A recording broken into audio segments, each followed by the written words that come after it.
You're listening to the Pelicans postgame report on the PRO Media Network for all things Pelicans. Perfect.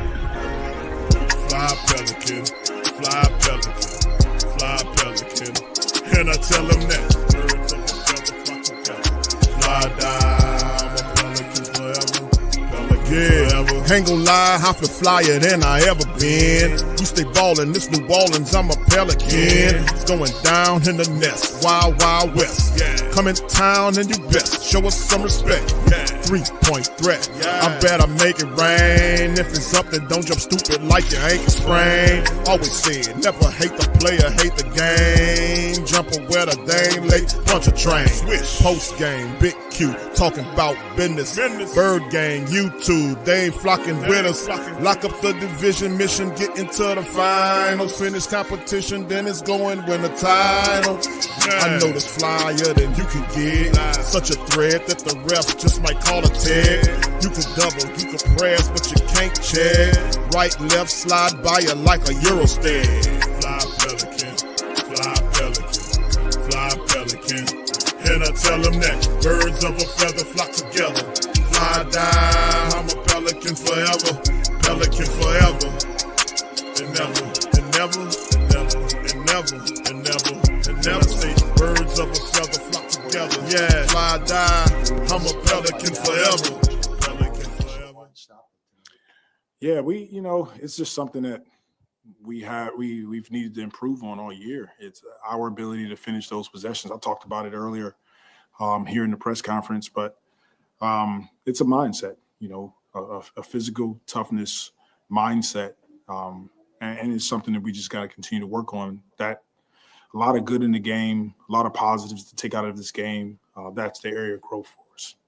And we've talked all season about, Eve, learning lessons at that center position going against some of the big name guys. Gafford isn't necessarily a household name, but, going against learning from that matchup tonight. Yeah. What do you think some of the lessons he has to take from this one? He's learning what it takes to play against the best players night in and night out. And, overall, we're extremely proud of Eve and what he's brought to our group. But these are sort of the lessons that you have to pick up quickly is when guys are crashing in, they're big, they're physical, you got to do your work early. And then the rest of the guys need to, we have to be a bit better rebounding from our wing and guard position as well to help out. How tough is it? Graf kind of mentioned you want to kind of take away one or the other, right? Them getting threes and also, hitting the second chance points up. How tough was that defensively not being able to take away one or the other, getting hurt from the outside and on the inside? Well, the second chance points lead to the open threes. And I'm sure if we go back and watch the tape, I haven't watched it yet, but when we watch, there's some of those second chance points that they probably got a handful of threes. So that cuts down, their point total right there. It's so important. And 16 offensive rebounds, that's 16 possessions that we got to stop. And we gave them a really good team an opportunity to score. We have to be better in those areas. And on the road, offense was the issue in a few of those losses, being able to score 130 tonight. What did you kind of see that change for you guys in this one? Well, we talked about, playing fast, makes or misses, getting the ball up the court, sprinting it into our sets. And so I thought the guys did a really good job of that overall. 31 assists, only 8 turnovers. We shot the ball efficiently tonight. So it's good to see the offensive side of the ball, have some improvements coming off that road trip. But defensively, just stressing to our group how important it is when the margins are small. You get a stop. You want to take advantage of those opportunities, and we didn't do a great job of doing that tonight. Zion under 30 minutes again tonight. He hasn't played more than 30 since coming back. And then to lose by just a point tonight. When do you think that there'll be a time when he gets to play 33, 35 minutes? And while you're waiting for that time, is it kind of frustrating knowing that you have to limit him when he does have such a big impact on his team on both ends of the floor? To answer the first part of your question, yes, I think he'll get to a point where, his minutes are bumped up.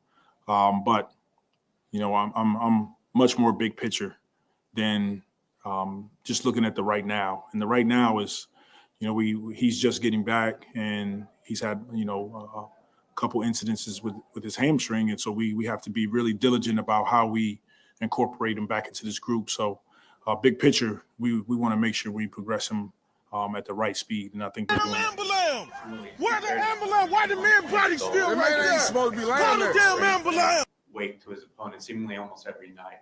So how can you overcome that, or is that just something you're going to have to go through the rest of the season, going through those kind of growing pains with him at the center position? Yeah, we're definitely going through some growing pains in that area. There's some positives that Eve is bringing to our team. That's an area of growth, not just for him, but for our whole group collectively. And he spearheads that. And so he'll learn from this. We'll learn from it as a group. He'll learn from it, and we'll get back to it tomorrow. And with 56 seconds ago, you guys were trailing by 10, but you made it a 1 point at the end. Do you take anything away from that at all? For sure. This is all growth for us. Learning that the game isn't over. Down 10, like you said, 5 or so minutes left. Tons of time to continue to execute offensively, get stops defensively, and I'll continue to say it. I'm proud of our group, high character guys that come in every day and they bring it. I know it came kind of anticlimactic, but CJ did break the franchise record for made 3-pointers tonight with that final shot.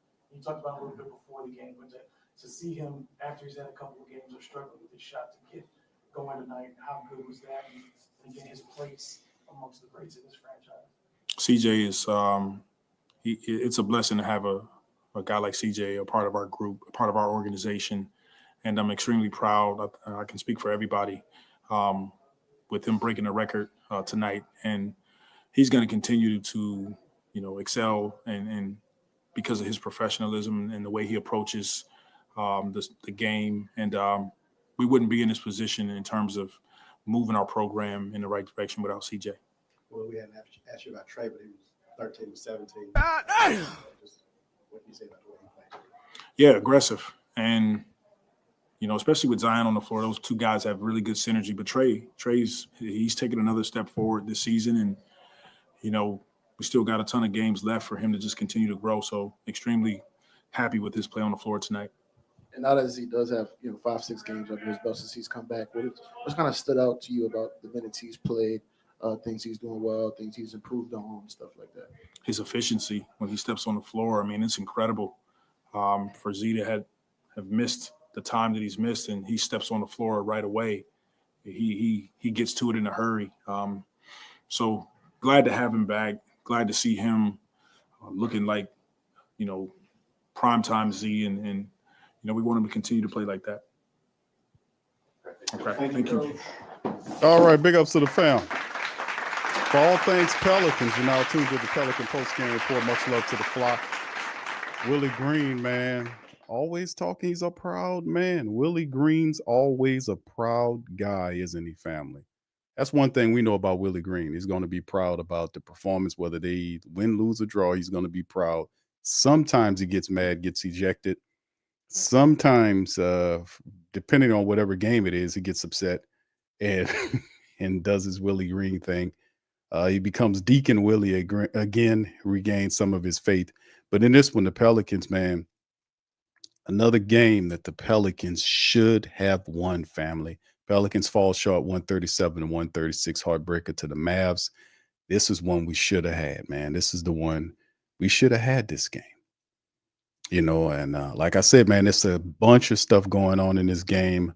Just can't close it, can't put a full game together in this one. So we'll keep on looking and see what other interviews come up on this episode of the Pelican Post Game Report. Big Q representing the flocking nation. Stand up. We up in this thing. Y'all do us a service by smashing upon the like button. Pelicans knocked off by the Mavs. The losing streak continues. 12 and 36 are the Pelicans currently. 8 and 17 at home. Mavs, man. Mavs fought. How about Gafford tonight, fam, for them?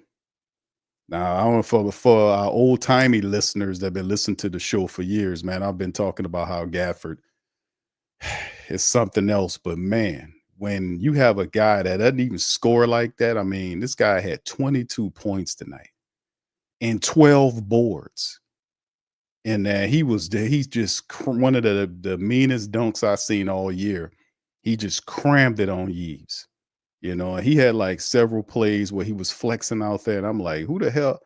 Daniel Gafford put in a performance against the Pelicans. PJ Washington threw in 25, 14, and 8. So Dallas had it on their mind. And of course, Kyrie with his 25, but Clay with 20, but 7. The Mavericks just had a little bit more. They had a lot more. But man, the second chance points, man, let's hit the stats, man. Let me get into the stats, fam. Let me get into the stats, because the second chance points, they were big for the Mavericks. And, usually I don't even, let me see if I can pull those up for y'all. The second chance points tonight, man, for them. What was it? Where was it? Where my stats on that? 32-13. Second chance points tonight. That's just hustle, scrappiness. Just, I want that more than you do. I want that ball. I want to make it. I want that. I want this opportunity more than you want. 32-13 tonight for second chance points. So I mean, it is what it is, fam. We just got to keep on fighting, right? Anyway, here go. Let's hit with these stats, man, and I'll bounce back between. If somebody flash up on the interview side of things, the Pelicans tonight, and this was brought to you by the stat read, brought to you by PJ Washington. That's right, PJ Washington. Guy almost had a triple double tonight, family. So he's sponsoring a PPR stat read. All right, Pelicans 51 of 96 tonight for 53%. They were 15 of 31 from downtown. The Pelicans were for 48.4% and 19 of 22 from the foul line for 86.4. I don't like how this was called. A lot of fouls on Zion Williamson, but what else is new, right? Dallas 52 of 96 for 54.2%. They were 20 of 43 from downtown for 46.5%, 13 of 17 from the foul line for 76.5. They had 51 rebounds on the Pelicans tonight. 51, 16 offensive boards. Pelicans had 36. The 31-30 assists by the Pelicans, 13-6 steals. Blocks were 6 all. And the credit the Pelicans, the turnovers was single digit. They had several opportunities to win this game, man. They had several opportunities, but in the end, 8 total turnovers given up by the Pelicans, with 11 points off of those, 19 by the Mavericks, giving up 27 points on turnovers. So I mean, like I said, man, this was one of those situations where you just had to put your foot on put your foot down and take the game away from these folks. And they just wanted it more than the Pelicans, to be honest with you. Let's go over the stats. Zion Williamson was not the top leader in the game. It was actually Trey Murphy who was out there doing his thing, windmilling and alley-oop dunking. 32 points from him at 39 minutes. He finished with 4 assists and 6 rebounds on 13 of 17 shooting from the field, 5 of 9 shooting from downtown by Trigger Trey Murphy. He led all scorers with 32. 29 from Zion in 28 minutes. You heard Willie Green talk about eventually lifting the minute restriction on Zion Williamson. He made mention of he's looking at it as it more of a long-term thing, right? Which lets you know that they're going to probably keep a cover on him for as long as they can, because we know that the Pelicans ain't doing nothing this year. Hell, we know that they 12 wins, 12 and 36 right now. They're currently on, what is it now? A 4-game slide. So, I mean, at some point, these people got to understand, man, that this is a one-hit quitter. This is a done deal here. You can bury these folks. 29 points, 28 minutes, 7 assists, 6 rebounds, 2 steals for Zion Williamson. He was 7 of 9 from the free throw line and was 11 of 18. Finished very roughly at the cup against Gafford. He was, just strong play by Zion Williamson. Pure force getting there and finishing strong. 27 from DeJounte Murray in 33 minutes. And anytime you get 4 Pelican starters that put up, the least amount of them, which was CJ McCollum, that put up 23 points. You had 4 starters that put 20-something points up, plus Murphy's 32 should have translated in a win. 2 double-digit scorers off the bench. That should have been a win. But nonetheless, Pelicans, that's find a way. Anyway, DeJounte Murray, 27 points, 6 assists, 5 rebounds for him today. He was perfect from the foul line, 3 of 7 from downtown, 9 of 17 from the field. CJ McCollum, 36 minutes, 23 points. He was plus 11 tonight, 8 assists, 3 boards on 9 of 21 shooting from the field, 3 of 7 from downtown for him. Then, of course, off the bench, you had 12 points by Brandon Boston. Good seeing him again. He got out there and played 21 minutes, had 12 points, 4 steals on 5 of 11 shooting from the field, 1 of 2 from downtown, 11 from Jose Alvarado in 15 minutes of action, 4 of 5 from the field, 3 of 4 from downtown for Jose with 3 assists and a steal. And Tice finished the game with 18 minutes, 2 points, 5 boards for him. And Javonte Green played 20 minutes, did not score a point. Pelicans lose the game. Yves played 29 minutes. No points from Yves. Just off the would have Yves would have scored 4 points. The Pelicans win. 0 for 4 for Yves, man. Another scoreless night for Yves Messi, man. He had plus 13, though, to go along with 7 boards, an assist, and 4 blocks with Yves. He was plus 13 tonight. Pelicans, he might have been plus 13. Pelicans is -1, -4 in terms of losses now as they lose 4 straight. The Mavericks now lead the season series 2-1 on our Pelicans. So, man, tough all the way around. And then, of course, looking at what Dallas did, look at this, man. It's just Kyrie Irving had 25 points, 9 rebounds, 6 assists. Klay Thompson had 20 points. He was 6 of 11 from downtown. And he had a couple of shots, man, where guys, I don't know, that famous Pelican defense, boy, retreating, late to rotate. I don't know. And I don't see them getting any better. It's the same junk every night, man. Getting up. You don't give Klay Thompson a step up 3. I mean, that's just not what you allow to do, especially if it's a goddamn straightaway 3. You just don't do that with Klay Thompson. Gafford, 22 points, 12 boards, 4 blocks. This guy played in 34 minutes. He was 9 of 9 from the field, 4 of 4 from the foul line. Gafford was on 1. So was PJ. 25 points, 14 boards, 8 assists, and a block. He was 4 of 7 from downtown. They had it going on. Quentin Grimes off the bench in 20 minutes had 17 points. So the Mavericks had it on their mind to get back at the Pelicans for taking advantage. But still in all, man, the Pelicans should have won this game, fam. They really should have. And of course, like I said, we talked about the fast break points, the points in the paint situation. The Pelicans lost that barely, 56-54. And the second chance points were really just egregious, 32-13 when it came down to second chance points for our Pelicans tonight. So there you go, man. I don't know what to say about that, except, man, listen, this is a pretty rough season. This is a rough season. Hey, listen, fam, like I said, we've been doing this for a while, man. And I'm like, damn, this here is probably one of the worst. This is as far as my account goes, this is the worst season that I've ever seen in terms of the Pelican basketball. What they have as a team, and be sitting up here playing like this every game, especially defensive breakdowns, guys rotating late. It's not fun to do these streams, fam. Y'all don't understand. Y'all understand when we watch the Pelicans lose and falter and say the same shit over and over again.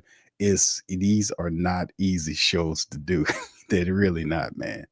To be consistent when your team is shit and they're not consistent, to be what they are not, that's something else. But that's what it takes to be thorough. But anyway, that's what happened with that, man. And like I said, man, ain't nothing really much to talk about except for the fact that the Pelicans should have won this game. They had several opportunities that broke their way that they did not take advantage of. Once again, the defense, when needed, we should have had that. For several times, the Pelicans had opportunities to seize the day in this game, and they did not step up. The Dallas Mavericks out-hustled the Pelicans on plays like I talked about. Gafford underneath there battling and doing what he did. And like I said, if you look at some of the stats for some of these guys, Gafford don't average, he averages 12 and 6. The Pelicans let that man get 22 and 12 tonight. He averages 12 and 6 a night. PJ Washington got 25 tonight. He averaged 14 and 8. So those guys was out there doing what they do. And you can't, like, Kyrie Irving and Clay by themselves are an issue. But when you let role players like Gafford get in there and put up 22 points and snatch 12 rebounds, and dude, that's not going to bode well for you. That is not going to bode well for you. But anyway, like I said, Pelicans fall on their ass again. And guess who we got coming up next? We have the Boston Celtics. Celtics they beat the Chicago Bulls by 22 the other day. And now they're looking at the Pelicans, and I think this is a couple days away. So yes, a couple days from now, they'll be going up against the Boston Celtics here in the Smoothie King Center. And that is going to be it's going to be interesting, man. Like I said, the Mavericks is probably the game that you would get because you got Boston, then you have 2 matchups against the Denver Nuggets. And as I said, if the Pelicans don't beat the Mavericks tonight, which they didn't, they probably won't win until after the trade deadline because you have Nuggets twice, you have Boston coming up. So it's going to be an interesting stretch of games for the Pelicans moving forward. So, man, hey, man, it's going to be a shit show, man. But anyway, let's kind of go over some of this stuff about the Boston Celtics, man. Listen, the Celtics are a very good team, as you guys know. 33 and 15 right now. That's like light years better than what the Pelicans are, in our opinion, man. This team is a top 5 scoring team. They average over 117 points a night. They hold you to 108.5, which is 6th in the NBA. Their field goal percentage is, roughly almost 46%. So it's 20, but they're a top 7 opponent field goal percentage team. They're first in 3-pointers made and attempted. They're pretty good there. They're 8th in free throw percentage. They're 11th in rebounds per game. They're first in the turnover situation. So, and they're 5th in blocks. So, the Pelicans had a pretty good game. And look at that matchup indicator. My goodness. We had an opportunity in the first time where the last matchup where we battled with his team. And that should have been the game in which the Pelicans should have won when we was up in Boston. We scared them, but, we couldn't finish the game and get it done. So we should see Zion Williamson in this game. Like I said, Zion doesn't have a back-to-back situation that doesn't occur until middle of February when we'll match up with Sacramento. And then you'll see he might take off one of those games. Hopefully that's a whiles away, but I still anticipate they'll probably have Zion under minute restriction for the rest of this month. If not, as they open up his minutes slowly. Sad, but real. And of course, on the Sacramento tip, y'all heard that Foxy is one. He wants to be traded out of Sacramento. That came out. There was rumors circulating around that whole situation, but Foxy it's official that the insiders are saying that Foxy doesn't want to be there. He's looking, he wants to be traded, and he wants to be traded to the Sacramento Kings. I mean, not to the San Antonio Spurs. We cannot allow that shit to happen. He said he wants to go to the Spurs. We got to do something about that. We got to go over there and spread banana peels around there, some type of shit. We can't have them people to get Foxy down there, man. Hell, Wemby and Foxy running around. Oh, hell no, man. Hell no. So anyway, let's get back to the Boston game, man. The Pelicans, these are the Pelicans stats in terms of their scoring. 109.1, that's 24th. 117.17, 26. Pelicans are, in terms of 3-pointers made, 12, attempted, 23rd in the league. Not too much to talk about in terms of top 10 stats. Free throw attempts, they're 10th ranked. Free throw percentage, they're 25th ranked. So they get the foul attempts, it just they don't convert them. They're ranked 24th in the NBA in terms of rebounds per game, 21st in assists, 14th in turnovers. They are a top 5 team in terms of steals. Matter of fact, they average 9.5 per game. That's good for 4th in the NBA. And they are 7th in blocks per game, thanks to Yves Missi, with 5.6 per game. So the Pelicans, man, they don't do a lot of stuff correctly. But, like I said, this is going to be a tough stretch of games for the Pelicans coming down, man, to have this team going up against Jason Tatum and the rest of the team. Now, you have Al Horford is listed as game time decision. But Sam Hauser is listed as out, as some of the injury reports are indicating. But in the end, the Pelicans will face this team on the 31st. And we'll see how it all goes. I'm just looking at it, saying to myself, it's going to be very interesting for the Pelicans moving forward. And let's kind of look at some of this stuff because there's a trade deadline coming. I did a flash report the other day, kind of covering the Brandon Ingram potential trade to Toronto, which it's to him. I guess it's better than Utah to Brandon Ingram, because I think Utah, it was reported, was the team that was willing to give Brandon Ingram the $50 million. He's like, no. So I guess he don't want it that bad, He ain't want it from Utah, but he might. Is that potentially a situation where you can send him to Toronto? They're looking for somebody to pair him next to Scotty Barnes. So all this will be happening, man, as we are getting vastly close to February 6th, man. So a lot of rumors circulating around Javonte Green, rumors circulating around Daniel Tice, as the Pelicans look to kind of get below that luxury tax. They don't want to pay that. They just want to make money. They don't want to lose money, All right. So anyway, let's look at the rest of the remaining of the schedule. Like I was talking about, dealing with the Boston Celtics, man. And that's the next matchup. And then that's on Friday, the 31st, the last game of January will be the Denver Nuggets matchup, as we then move forward against the Celtics, and then we'll face off the first game of this February, going up against the Denver Nuggets twice. That'll be on Monday, February the 3rd, and then Wednesday, February the 5th. Denver at Denver, then Sacramento, February the 8th, 9th. Of course, that's after the trade deadline.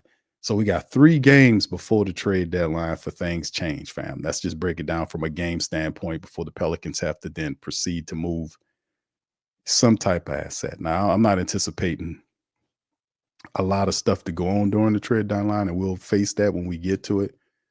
But man, oh man. Yes, this is a difficult season, man. Watching Zion Williamson, Trey Murphy, and all these guys, and just what a waste. What a waste, man. What a waste. All right. So anyway, fam.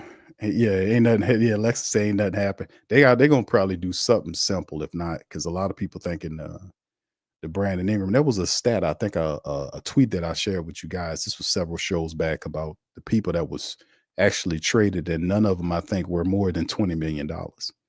So if that'll that's what they were showing the stats, that all the trades that had occurred, none of them guys, none of those trades were were big money players per se that were making north of $20 million. So if Brandon Ingram is indeed moved prior to the trade deadline, as there was footage of him actually at shoot around. And I know it's like watching the Sasquatch monster, but let me see if I could pull that footage up for y'all, because I don't know if y'all seen that. You probably seen it in the post game break, where they were Brandon Ingram was actually shooting and Will Guillory actually and hold on, let me see if I can find it, fam, for y'all, so I can show y'all. But he was actually making mark of the fact that it was the Pelicans were seeing him getting ramped up for him to potentially get ready to come back. So I don't know in what capacity. I don't know if he plays. But here's the footage right here of Brandon Ingram right here in shootout prior to tonight's matchup. You can see him moving around and stepping. So he don't look too bad. He's moving around pretty good, isn't he? But him just standing around and taking standstill jumpers and all that, that's one thing, right? And it's a whole nother situation when he has to actually get out there, run around and play defense or whatever. But he looks, pretty much better than what the hell we've seen him in when everything happened. So it looked like his rehab is going pretty good. But 3 games before the trade deadline, will we see Brandon Ingram on the court prior to that if he's moved? If he's moved, that's the big question, is if he's moved. Somebody's going to be moved, because I know they got to get below that luxury, whether it's Javonte Green or one of the other players. We'll see. So shout out to Guillory for Will Guillory for taking this little footage to show the family members, because at first A lot of people probably thought that man was taking on a spaceship somewhere. He see him around in a while. All right. So anyway, fam, listen, man. I know these shows are usually pretty difficult, man, to do these shows. But listen, it's pretty cool to talk to you guys as always, man. But anyway, listen, we'll be the next show will be breaking down the Pelicans' next matchup. Will be on the 31st, which will be Friday. So that'll be a call-in show for the family members that want to get in and get their word in about what they think about the Pelicans as we get closer and closer. Man, February, y'all realize that January is almost over. Y'all realize that? Hell, this was the last game of January. We are almost done with the first month of the new year, just like that. Time is moving along, man. And 3 games from now, if you break it down from a game standpoint, after the 3rd game, it'll be February the 6th. Pelicans will be on that trade deadline, and we'll see what the business is with this squad. And if they decide to move Brandon Ingram, this has been over the team the entire year. What do you get from them? I heard some of the family members in the chat on the Flash Report were mentioning, grab people like Jacob Pirtle, maybe Brown, guys like that, and the draft pick for Brandon Ingram. We don't know exactly what it is, but we'll see, fam. But listen, even if you do trade, before we go, even if you trade him, whatever you get back for Brandon Ingram, if they trade him, would that be enough to do something to turn the season around, right? Would they be? I don't know. Anyway, hold on. Trey Murphy done jumped up to the mic. Let's see what old Trey got to say. During the road trip, offense was a little bit of a struggle. What were y'all able to do tonight to kind of get back on track? My bad, bro. Trey, what are you doing, bro? I think the biggest thing is just hit shots. We just hit shots. I really can't boil it down to anything else. When we were in Toronto, we did not hit shots. When we were in Charlotte, just didn't hit shots. That's bottom line is make or miss league, and we made shots tonight. Still wasn't enough, but it was trending in a better direction. How important is it to see all of y'all being able to eat tonight? You had I think 4 of y'all scored 20 in the start lineup, being able to get everybody involved, not just having one guy go off should have been a win. That many people. It's cool. Wanted to win first, though. That's the biggest priority. It's cool for all that, but we at the end of the day didn't win. So it's what it is. And what did you see is the biggest issue on the defensive end tonight? I think the biggest thing was just offensive rebounding for them. They had 16 or so offensive rebounds, and it led to a lot of second chance points for them. So, if we're able to clean that up, then we take away a lot of their points. We lost by 1 point. You could say 4 points, whatever. And, we gave up a lot of second chance points. So we just cut that in half. And it was probably a 10-point game. Tonight, you were really efficient with your shot, but the one thing that was missing that had been a big part of your game was getting to the free throw line. It seemed like you tried to get downhill a couple times, but how big has free throws been in giving you rhythm offensively on a night-to-night basis, and why have you done such a better job in drawing contact? It's a multitude of things. I think it's just whatever the game gives me. Like tonight, it wasn't as much of a downhill game. I still got downhill, but it was a lot of floaters and layups and stuff like that. There was one where I probably could have gotten a foul, and I looked at the referee. He was like, "Yeah, probably so." But it was it is what it is. The last couple of games, they just haven't really been calling much, and I'm okay with it. If we're gonna play that brand of basketball, I'm cool with it. But it's just, it just depends. And also, that's something I worked on this summer too, was drawing fouls, because I am a good free throw shooter. You went through the same kind of rehab process. Zion still playing only about 28 minutes a night. How frustrating is it for him, just watching him and knowing the kind of competitor he is, knowing that he could, if he had 2 or 3 more minutes, maybe tonight goes differently? Is that something that you just as watch going through that process?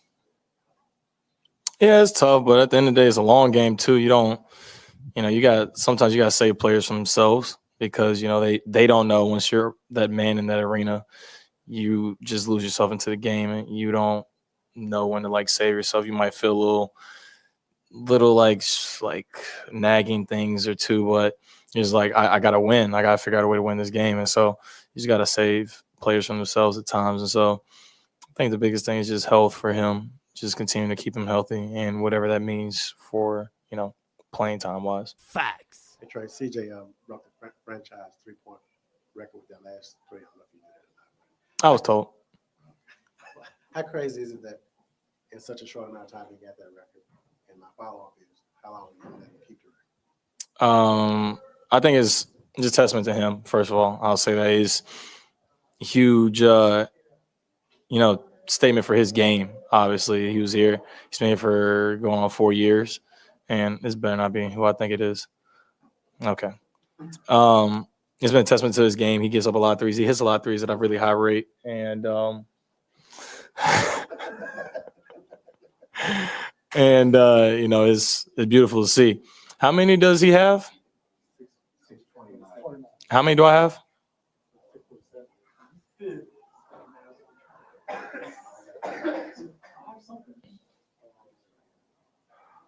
Well, before you even look, won't be long.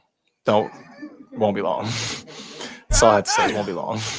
You only have to get the number in all honesty. I don't even need to see the number, but it'll be taken down. I just need it's like having a bar set for me. I think that's the biggest thing. Just have a bar set for me. Cool. What have you kind of seen 5 or 6 games on this belt, just Z and what he's been able to do in the minutes that he has played? He's been great. I mean, he's been great. He's getting to the rim, and he's been the same player he's been. He's been dominant, able to find guys as well, set the table, and it just shows it's a different look for our team. And defense have to really key in on him because he's such a force at the rim. Does it feel like he's kind of making a bigger impact on the defensive end, just doing a lot of the little things? Damn, I wanted to beat you to it. That was the last thing I wanted to say too. I forgot to say that part too. I'm mad I didn't say that, and I knew you were about to say that too. I was gonna say he's been really playing a lot better defensively too. Like he's been really engaged. Like teams been trying to attack him, and they've had to go away from attacking him because he's been getting stops, getting steals, and deflections. Like that's the biggest area of improvement I've seen from him. How can you battle when there's such a disparity with the points in the paint? When some teams come in with their bigger or it's a mindset, how do you battle that? I know you guys talk about wanting to do the right thing, right? Whether you're boxing out, all that. How do you put that plan into action? Just gotta do it. That's the bottom line. I mean, we gotta figure it out. No matter who's out there on the floor, we gotta figure it out. Gotta get rebounds. Gotta keep people out of our paint, and defend at a high level. Just simple as that. Sorry, I wanted to ask you about postgame before you leave. The moment that you guys had with Rob 49. Just what's that relationship like with you and Rob?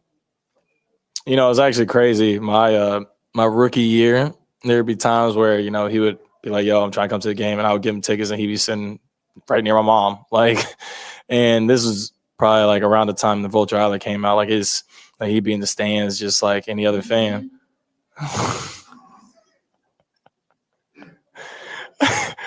And now you see him courtside, and he got big songs. Like he's one of the hottest artists out, and it just shows a testament to his work. And it's crazy. Like he's a really good dude. That's the biggest thing. Like he's not like a lot of other people that are in his position. He's really down to earth and just been a good friend. Thanks, Yeah. There's no way he did that.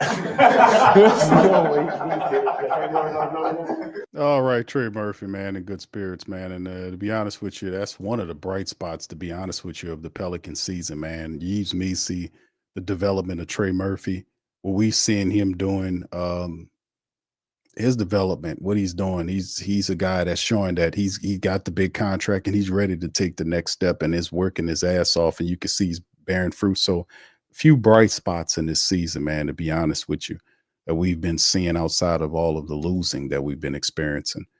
But anyway, man, listen, before I go, man, listen, I just want to say some prayers to be offered up to the people that's out there in Washington, man. I don't know if you guys heard this or not, but this came across my feed about, a few minutes ago about a mid-air collision over the Potomac out there in Washington. There's actually footage of a airplane colliding with I think it's a police helicopter, and they're reporting multiple fatalities. So y'all say some prayers, man, to the folks, this tragedy that occurred, man. And it's just, it's awful, man. It's awful. And, you know, and they're kind of investigating it right now. We don't know exactly what the hell happened and how did this even happen, man. But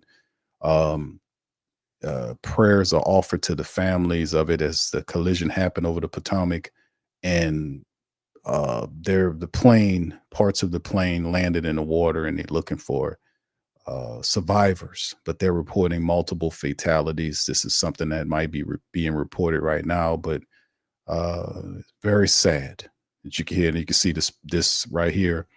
They actually have a camera footage of it happening, and all we offered prayers to them, man. You can see it right there. It's the collision right there. So very horrible. All right. So anyway, with that being said, I'm going to get on out of here. Listen, I appreciate all y'all for being on the stream tonight.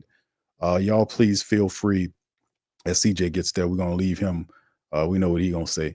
But listen, y'all feel free to hit the like button, hit the subscribe button, and by all means, feel free to share the show on your social media feed. PPR in here representing the Flocking Nation. I don't think we ever dirked out when somebody was talking, but you know, I'm gonna spare y'all that. We already know what CJ's gonna say. So, so anyway, I'm gonna see y'all on the next one. Much love and go Pelicans, people. You're listening to the Pelicans postgame report on the PRO Media Network for all things Pelicans. Perfect. Fly Pelican, fly Pelican, fly Pelican. And I tell them that. Fly down, I'm a Pelican forever. Pelican forever. Ain't gon' lie, I feel flyer than I ever been. We stay ballin', this New Orleans, I'm a Pelican. It's going down in the nest, wild, wild west. Come in town and you best show us some respect. 3-point threat, I better make it rain. If it's up, then don't jump stupid like your ankle sprain. Always saying, never hate the player, hate the game. Jumper where the dame late, bunch of train. Post game, big Q, talking about business. Bird gang, YouTube, they ain't flocking with us. Lock up the division mission, get into the finals. Finish competition, then it's going win the title. I know this flyer than you can get. Such a threat that the ref just might call a tag. You could double, you could press, but you can't check. Right, left, slide by you like a Eurostep. Fly Pelican, fly Pelican, fly Pelican. And I tell them that birds of a feather flock together. Fly down, I'm a Pelican forever, Pelican forever. And never, and never, and never, and never, and never, and never say birds of a feather flock together. Yeah, fly down, I'm a Pelican forever, Pelican forever.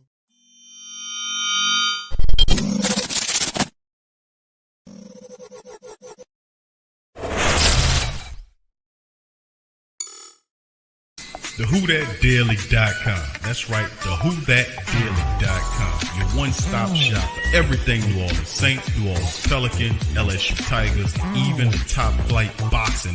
So if you're a Who Dat and you're looking for a place to stay up on your team, WhoDatDaily.com is your site. The WhoDatDaily.com for the sport Who Dat in all of us. That's right, the Pro Shop is the platform store where you can go and buy all the latest merch to support the platform. Available at the Pro Shops, we have dozens of hundreds of products available for you and your family. Unisex tees for men and women, hoodies and sweatshirts, tank tops, kids and baby items, long sleeve tees, mugs, pillows, wall art, bath bedding, face masks, phone cases, stickers, bags, fanny packs, socks, hats, and many other items. Please feel free to check out the Pro Shops. The link is in the description section below. And remember, it helps the platform continue to grow. Check out the Pro Shop and Who Dat too.